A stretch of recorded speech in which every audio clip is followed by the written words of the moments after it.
Assalamualaikum warahmatullahi wabarakatuh. Tepatkan nama Abdi Agus kelas 10 IPS hiji. Abdi bade nyaritakeun sakadang kuya jeung sakadang menyet. Dina hiji poe sakadang kuya keur neangan kadaharan. Tapi ti isuk mula tacan manggih nanaon. Ngahaeut ka tengah poe manehna manggih tangkal cau anu buahna geus asak tapi kumaha da teu bisa naek kulantaran kitu tuluy manehna bebeja ka sakadang monyet minta tulung omonganna. Sakadang monyet kami manggih tangkal cau nu buahna geus asak tapi hajaka teu bisa naik cing tulungan pangalakeun engke paparon hade tembal sakadang monyet di mana tuluy maranehna arindit babarengan ka tempat tangkal cau tea sakadang monyet tuluy naik metikeun cau hiji-hiji bari ditungtut jeung dihakan. Sakadang kuya mah teu dibere sapotong-potong acan atuh bati cumeklak we neureunnan cibuh sakadang monyet mana bagian kami kapan geus janji paparon ceuk sakadang kuya ngagolowok tapi sakadang monyet teu malire jongjon bae matikeun jeung ngadaharan kalaka maledogan ku cangkangna. Sakadang kuya pohara nyerina ngunek-ngunek hayang malas.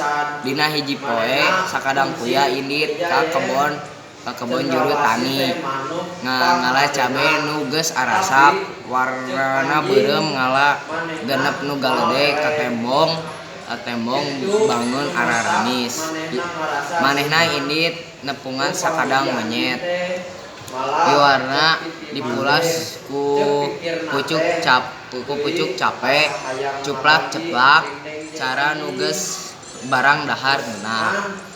Ditanya ku sakadang monyet sakadang kuya maneh teh keur ngadahar naon cik kami menta tembal sakadang kuya ulah ngaganggu kami teh keur ngeunah ngadahar buah loa paparin ti dewata kakara kami mah barang dahar nikmat kieu cing ngasaan saeutik kami lapar pisan. Sakadang monyet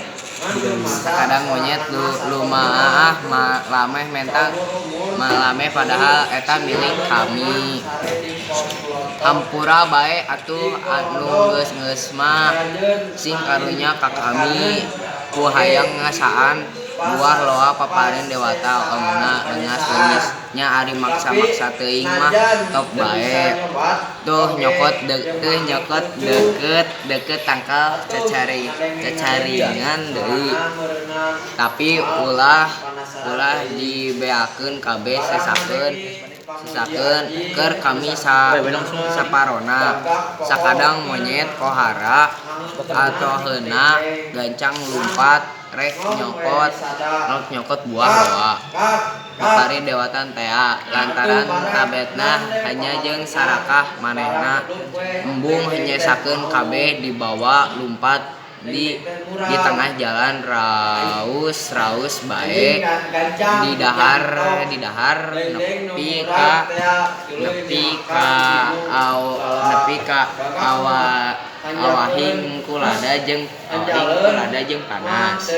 Sakadang kuya kacida sugemanana lantaran geus bisa males nyari hatena sakadang kuya. Assalamualaikum warahmatullahi wabarakatuh. Waalaikumsalam.